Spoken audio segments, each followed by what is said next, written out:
I'm gonna go ahead and start this bad boy up so you can hear it roar. Okay, it's on.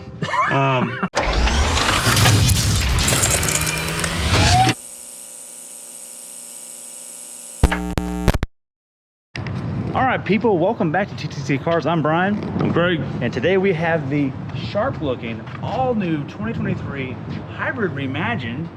Reborn. It's close enough. Born again? It's the all new Prius, and we're excited about it because it looks freaking awesome. And we are not hybrid fans in terms of enthusiasm, but the Prius, man, if you want a hybrid, what comes to mind, Craig? Prius. Might as well get the best. This one has, well, we'll talk powertrain in a minute. Let's not go there yet. But this is the XLE with all-wheel drive. Pricing starts out right in the mid to low 30s. This one with the optional sunroof, the bigger nav screen, is right at 35 with destination and handling. There's a trim above this, which is a limited, and that is actually starting right at 35 as well, but it gets a few little extra tidbits this doesn't have. Let's talk about the style. The nose is all new. The whole shape is all new. It looks sleek and bold, and it doesn't look goofy on purpose. The previous Prius was, well, we gotta look different because it's gotta be a hybrid and our owners have to know, the people around them need to know it's different. This just looks good.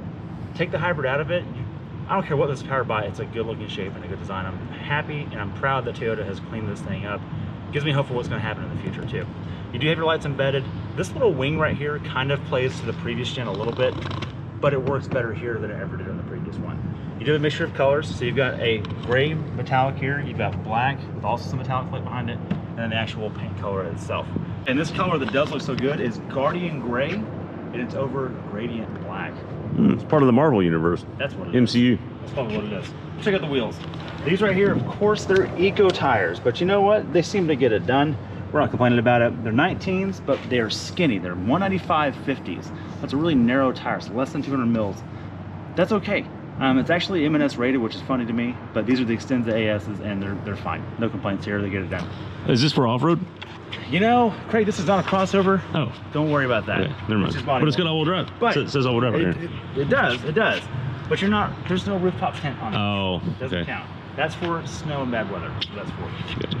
Coming on down, you do have the second window here for visibility. That is a Prius trademark. Previous generations have had that. That's not a new thing here. Door handle. Traditional door handle, unlike some of its Lexus counterparts have buttons. But in the back, you do have a button on the hidden door handle. You look right here, it's an actual D-pad to hit, and if the power goes out, there's an actual button to push down to get it out. So there's a backup plan for everything.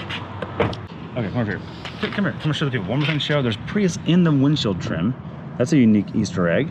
You come down here, hybrid reborn on the wiper cowl. I'm not sure why it's meaningful there, but it is there. All right, yes, it has a battery, but it still runs on some petroleum. Let's check that out. Yeah. Ooh, it's tight in here. Hybrid reborn Prius. You've got it here already. 0W is 16, which we've seen this oil used in the Corolla Cross as well. It's been in some other cars. And this thing's so confusing, I'm gonna bring out my phone and tell you guys what's happening here. So it is the 2-liter turbo, it's a 2-liter naturally aspirated, but with a hybrid powertrain combination. It also has the all-wheel drive function, which is purely an EV motor in the back. There's no drive shaft going from this powertrain in the front to the back. It's separate, just electricity. The power rating with the 2-wheel drive version is 194 horsepower combined with both power units together. So this is actually a 4-cylinder as a hybrid power plant between the transmission and the engine, another electric motor in the back. Because you have the all-wheel drive, you gain 2 horsepower by adding that motor. That seems odd, but that just tells me that Toyota's being honest about how they program things. They're not throwing everything to kitchen sink at once. You're only gonna get 196 horsepower out of it. That's all put together. With that covered, I think it's time to check out the interior. All right, time to check out the interior of the all-new Prius hybrid reborn, as Brian said. And it's, you know, we got a long glass roof, and so you kind of got this cover to hide your goodies back here. Folds. It gets out of the way real easy. What is this? We're picking up some trash. We're hybrid. We're saving the planet, picking up trash, I'm okay with and that. not using any fossil fuels, hardly any. I'm good with that. You can fold the seats down. I'm not going to do it from here, but it's easy to do. And then back here, that's for your kombucha tea. You keep it cold. You put some ice in here. Yeah, you put some ice in a styrofoam. I don't think that's what that's for. No, that's definitely what that's for. Okay, so, all right. All right, let's go to the back seat. I want to show you some things there. As Brian mentioned earlier, getting in is pretty cool. He's got a little D-pad. Now, it's a little tight here because I've got the seat all the way back, which honestly no one would ever sit like that. But we have a map pocket back here because when you're navigating, you only navigate from this side, not on that side. That's odd. You don't get AC back here, but you do get 2 USB-C ports. So I'm just gonna tell you something, a theme you may have seen in newer cars. If you don't have a USB-C charger, get one now. So we're looking for USB-C sponsors, and pretty soon we'll have one to recommend for you. But 9 volt, they got you covered still. Yeah, it was for some reason that's still there. Yeah, 12 volt, but yeah. 12 volt. So here's what I like about this center armrest. It doesn't flop down here, which is usually pointless in a lot of backseats. This one stops right here. Where it should be, yeah. Now, headroom wise, Brian, get in here. I want to show you something. No. It's good for me. It's good for me. I think it might be okay for Brian, even with the dual sunroofs, which we'll talk about in a second. Kind of hard to get in, and this is why cabs don't work for me very well. This is kind of, and I'm not being obtuse. Thanks for ruining a sleek, beautiful design again. Hey, look at this. Look at that. Okay, so that's cool. Dual sunroofs. Here's what's cool about that. It's not powered. You literally do it again, Brian. Just fold them back. That's it. That's all you have to do. Nothing's gonna break on that. I mean, that's cool. Keep it simple. I'm gonna go ahead and start this bad boy up so you can hear it roar. Okay, it's on. Here's the coolest thing. Look at this, Brian, right here. My phone charger, it's a little slot. I just drop it in, and it's spring loaded. It's Qi charging, but it tells you wireless charger hashtag. Oh. So it's one of the first hashtags, and look, you just put it in there, and it doesn't slide around. It just sits. That's awesome. It works. It's got Brian's favorite new Toyota shifter that's starting to see in everything. The Crown, the RX. Nope. That's pretty cool. Plenty of goodies in here. If you look in here, Brian, you get more USB-C chargers. There's 2 more to play with there. And speaking of storage, look, you got nice cup holders right where they should be. It works. And then you got a nice little storage goodie right here. Hey, what? Wait a minute. What is this little arrow? Oh my goodness, Brian, there's a hashtag in there. I don't know if it'll come up on camera, but it says hashtag hidden compartment, so you can hide your burner phone. See? We should hashtag that. Now no one can see the burner phone. You get a nice blue line here, so you know that you're an eco car. And then here's the most interesting thing that acts a little controversial in the Priuses, but I like it, and I'm curious what you think. So normally you put the steering wheel where you can see the instrument cluster. Am I right? Let me see this. So normally you can't see through here what's going on. You just put it where you want, which is down, because if you're driving right. And then you get your instrument cluster up here, which is kind of hard to see on camera, but there it is. You get all the display you need to be. It's right in this line of sight. It's easy. You don't have to look away from the road. Much better than the old school where you had the center cluster and it was weird and I didn't like it. One of the options in this car is we get the upgraded, the bigger screen, and it's the Toyota UI, and it all works and it's quick. Got a question. Yeah. Why is the volume knob on this side? Oh, Brian, yeah, so the volume knob, Brian, here, hold this, I want to show you. Okay. So what happens is you're cruising along and you got your, you got your woman or man there. Your partner. And you reach, normally you would think it'd be right here because you're a driver. Yeah. But no.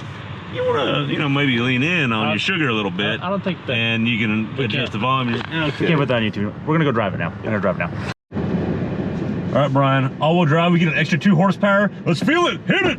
I bet it's under 7. Oh, okay. A little thrust. Ooh, CVT engaged. No turbo. What does it say? 60. 7.6. 7.6? With both of us in it. Okay. It's warming up a little bit. I think that's an accurate number. Look, Toyota claims 7.5 to 60 with the all-wheel drive. Probably on a I'm in sport mode. Probably. I don't know. There was no wheel spin situation there. I don't know. Let us know what you think. I think it's a little bit shy of what it should be doing. Look, I don't care what you say. If it's 7 or 7.6 with 2 people in it, it's a Prius. Hang on, you got a good point. He gets 50 miles a gallon. That's all. Because here's what I want to say. No one cares about 0 to 60. There are some other cars out there, base model cars, that have CVTs that get 0 to 60 in like 10 seconds, brand new. Yeah, that's true. And don't get 50 miles a gallon. We have driven one of those recently. This gets 50 miles to the gallon and 0 to 60 in less than 8 seconds. It used to be sports sedan territory. No, it really did. And it looks like $1 million. It really does look like $1 million. Okay, let's talk how it drives. You mentioned the steering wheel. I've got it down where it's not hitting my legs and it is blocking the cluster. Okay. So that's kind of a problem for me. But if it's okay. I get it low enough, it works. Okay. It's pretty cool. And it doesn't bother me that it's separate. I'm glad that it's not in the center stack like a Model 3 is. Yeah. I like it. I like it. There's okay something over there. We're not all in one spot in the center. That's weird when it's all in the center. I don't What it is, it's unique enough, but it doesn't, for the first time, the Prius doesn't look ridiculous. That's exactly it. It's Interior like very and exterior. presentable. Yeah. Both. Like, you're like, oh, it's definitely different, just like the exterior, but it's not so far gone that people are like, it's not. It doesn't put anybody off. Right. That's the biggest thing. And I like the cool little things they've added to this, the things we talked about. They've thought this thing through for what people are doing with this car. They're commuting in it. 100%. They're commuting in it. They want to get good mileage, and I think they learned from the previous generation Prius. They do care about styling as much as Toyota didn't think they did. Because the previous gen was like, let's see how ugly we can make it. Let's see if people that aren't into alternative styling. It was basically like, let's see if people will still buy this because the Prius is so good. Turns out they did. Well, yeah, but they also, somebody in Toyota said, no, you got to style it for once. So, and they did. They did a good job on it. And look, so I just laid into it to merge with a lane real quick, and it went 50 to 65 like that. For once, there's no penalties for a hybrid. Honestly, you can give this car to anyone, and no one's gonna go, oh, I don't like those hybrids. No one's gonna have an issue with it. They're gonna be totally fine with it. Right. It rides totally fine. Absolutely. On 19s, no big deal. Front seat, I've got enough headroom, even with the sunroof. And the only thing that's a little peculiar is at 35 grand, there's not dual zone climate control. But if you go up to the next trim level, that's where that'll show up. You would think that would be there at 35 grand, but you know, such is life. Yeah, it is. All right, anything else? Last but not least, I mean, road noise wise, it's a car.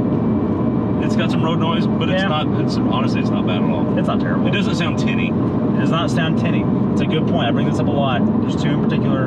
Some Hondas, usually older Hondas, newer Hondas don't feel that way, but older Hondas and some Subarus that are still in existence give you that tinny feel. I don't get that here at all. And sometimes it's less about the actual decibel level itself of noise versus the pitch. The pitch of the tinny noise, it will drive you crazy. Yes, and this does not do that. All right, the steering wheel's also very nice. I like all the wrap on that big time. It's not bad. Not bad. Thanks for watching TTC Cars. We'll see you next time. See ya.